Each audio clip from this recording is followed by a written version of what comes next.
తుఫాన్ కి రావడానికి ముందు తీసుకోవాల్సిన ప్రిపేర్నెస్ ఒకటైతే కొన్ని డిపార్ట్మెంట్స్ ఉంటాయి, తుఫాన్ వచ్చిన తర్వాత అలర్ట్ అవ్వాల్సిన డిపార్ట్మెంట్స్ ఇంకొన్ని ఉంటాయి. సో వాటిని అన్నింటినీ కూడా డివైడ్ చేసుకుని ఓవరాల్ డిజాస్టర్ మేనేజ్మెంట్ ఆఫీస్ లోనే 27th, 28th, 29th 3 రోజులు కూడా కన్సర్న్ ఆఫీసర్స్ ని ఇక్కడ మేము 24/7 లైజనింగ్ ఆఫీసర్స్ ని కూడా ఇక్కడ ఏర్పాటు చేసుకోవడం జరుగుతుంది.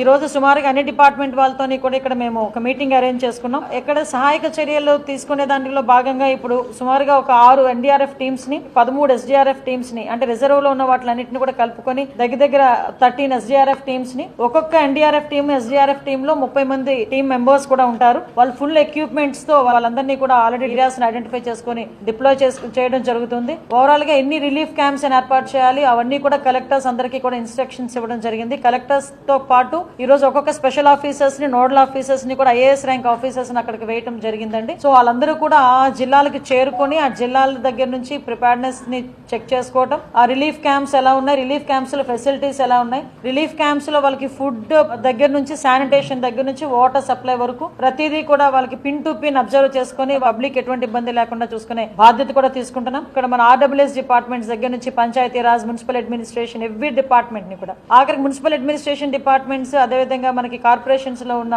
విండ్ ఎఫెక్ట్ ఎక్కువగా ఉంటుంది కాబట్టి హోర్డింగ్స్ నియర్ బై దగ్గర పెద్ద హోర్డింగ్స్ ఏదైతే ఉన్నాయో వాటన్నిటిని కూడా రిమూవ్ చేయమని కూడా ఆదేశాలు ఇవ్వడం జరిగింది. కలెక్టర్స్ అందరికీ, ఆ డిపార్ట్మెంట్ వాళ్ళందరికీ కూడా ఆదేశాలు ఇవ్వడం జరిగింది.